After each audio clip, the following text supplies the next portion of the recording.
नमस्कार दोस्तों, आपका स्वागत है अपनी YouTube चैनल PFP में। आज हम विप्रो के बारे में चर्चा करने वाले हैं। स्टॉक कंटिन्यूअसली आपको वीक ही नजर आता है, अपने 52 वीक लो के आसपास ही ट्रेड कर रहा है। 52 वीक लो 391 का है और करंट मार्केट प्राइस 401 है, तो बहुत ही ज्यादा नजदीक है अपने 52 वीक लो से। तो ऐसी सिचुएशन में एज ए रिटेलर हमें क्या करना चाहिए, इसके बारे में आज हम चर्चा करने वाले हैं। सबसे पहले कंपनी के फाइनेंशियल ट्रेंड पे नजर डाल देते हैं। आप देख पाएंगे रेवेन्यू और प्रॉफिट कंटिन्यूअसली बढ़ रहा है। 2022 में ऑल टाइम हाई रेवेन्यू और प्रॉफिट रिपोर्ट किया है, जो कि बहुत अच्छी बात है।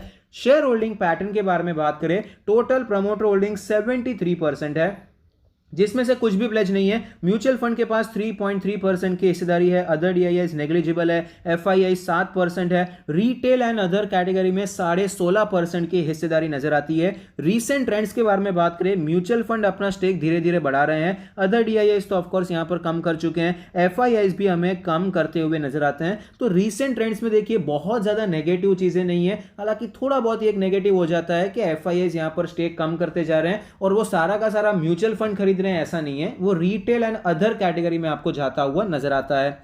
वैल्यूएशन के बारे में बात करें, पीई रेशियो 18 है, जबकि सेक्टर का 25 के आसपास है। प्राइस टू बुक रेशियो 3.3 है, जबकि सेक्टर का 7 चल रहा है। तो क्लियरली वैल्यूएशन आपको बिल्कुल भी प्रीमियम नजर नहीं आता है, इनफैक्ट सेक्टर के मुकाबले सस्ता नजर आता है।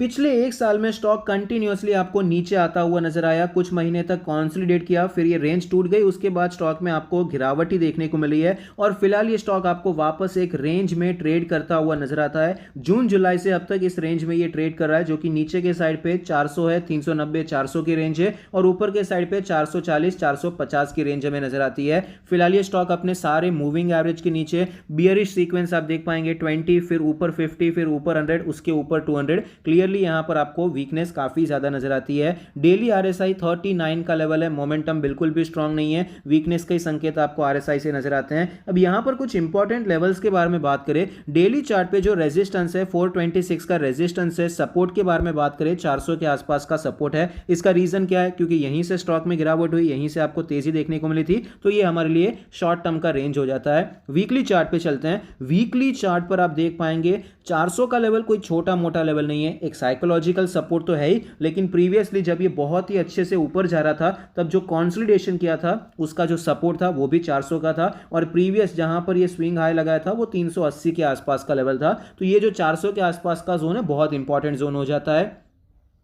तो सपोर्ट तो सेम ही रहेगा, लेकिन रेजिस्टेंस आपको बदलता हुआ नजर आएगा। रेजिस्टेंस हमारा अप्रॉक्सीमेटली 440 450 के आसपास आ जाता है और यहां पर एक दूसरा कंफर्मेशन भी आपको मिल जाएगा। एक हैवी सेलिंग होती हुई नजर आई थी, उसके ऊपर ये स्टॉक कभी जा नहीं पाया, उसी हैवी सेलिंग पे आपको ये रेजिस्टेंस लेके नीचे आता हुआ नजर आया। अब मंथली चार्ट पे चलते हैं। मंथली चार्ट पर आप देख पाएंगे आपको यहां पर कंटिन्यूअस 3 रेड कैंडल्स के बाद एक छोटी सी ग्रीन कैंडल देखने को मिली।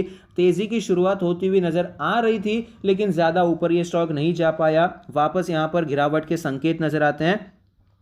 मंथली चार्ट पे रेजिस्टेंस के बारे में बात करें तो ये जो हैवी सेल ऑफ हुआ था 488 के आसपास, 480 के आसपास आपको एक रेजिस्टेंस नजर आएगा। सपोर्ट यहां पर भी 400 का ही लेवल है। रीजन क्या है, बड़ी रैली आई, फिर पॉज लिया 400 पे, फिर ब्रेकआउट हुआ। यहां पर भी देखिए एक आपको बड़ा सेल ऑफ देखने को मिला, पॉज ले रहा है और अगर ये 400 का लेवल तोड़ देता है तो यहां पर वीकनेस के चांसेस ज्यादा है। मेरा मानना है कि यहां पर 400 के लेवल टूटने पे वीकनेस हो सकती है, स्टॉक गिर सकता है, लेकिन जिस हिसाब से स्टॉक में ऑलरेडी इतनी ज्यादा गिरावट हो चुकी है और कंपनी फंडामेंटली साउंड है, देखिए टेक्निकल्स में हमें यहां पर अगर टारगेट बड़ा नजर आता है, उसका मतलब ये नहीं कि इतनी ज्यादा गिरावट होगी, क्योंकि टेक्निकली आप देखने जाएंगे आपको यहां पर एक हेड एंड शोल्डर पैटर्न नजर आता है। अगर इस हिसाब से आप देखने जाएंगे तो ये लेवल टूटने पर ये जो लेंथ था वो नीचे के साइड पर रिपीट होता हुआ नजर आएगा। अगर आपने टेक्निकल एनालिसिस पे बुक्स पढ़े रहेंगे तो आपको इसी प्रकार से सिखाया जाता है कि जो यहां पर हेड है वो रिपीट होता हुआ नजर आता है एज अ बड़ा टारगेट। छोटा टारगेट क्या होता है, ये जो लेंथ है वो रिपीट हो जाती है। दो टारगेट्स यहां पर निकाले जाते हैं। बड़ा टारगेट देखने जाएंगे तो इस हिसाब से तो ये स्टॉक 300 रुपए गिरना चाहिए, मतलब 100 रुपए का हो जाएगा।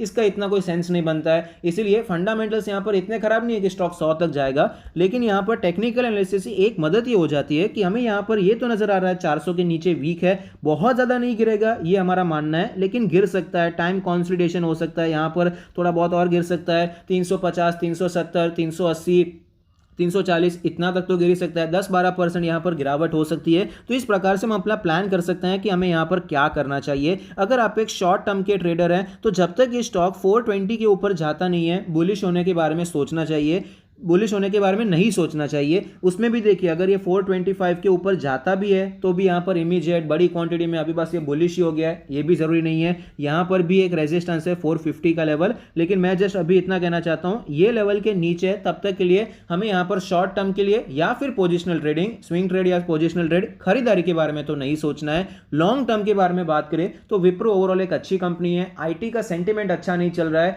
आपको आईटी का बिजनेस अगर आप समझना चाहते हैं तो इतना बेसिक समझ जाएंगे कि भाई इनका मेन बिजनेस इंडिया से आता ही नहीं है, इनका मेन बिजनेस आता है अमेरिका से, यूरोप से। तो अगर अमेरिका में हालत खराब है, यूरोप में हालत खराब है, ग्राउंड लेवल पे मैं बात कर रहा हूं, शेयर मार्केट में भी भले अमेरिका की हालत खराब नजर आती है, लेकिन अगर ग्राउंड लेवल पे उनका अच्छा नहीं चल रहा है तो आपको यहां पर आईटी कंपनीज पे प्रेशर देखने को मिल जाता है।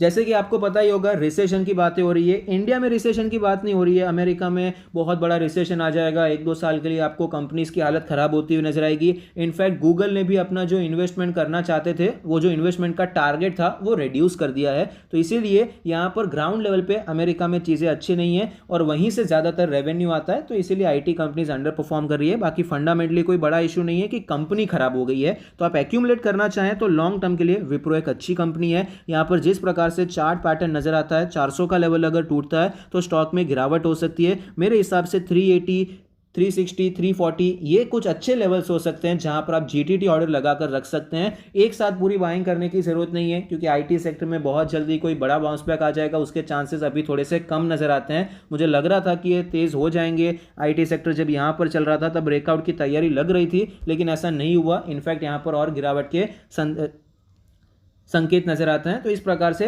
एक साथ आपको बाइंग करने की जरूरत नहीं है, लेकिन ऑफ कोर्स इन्वेस्ट करना चाहते हैं तो विप्रो एक अच्छी कंपनी है जहां पर आप एक्यूमुलेशन करने के बारे में सोच सकते हैं। आई होप आपको ये वीडियो पसंद आता है। Thank you, stay happy, happy investing.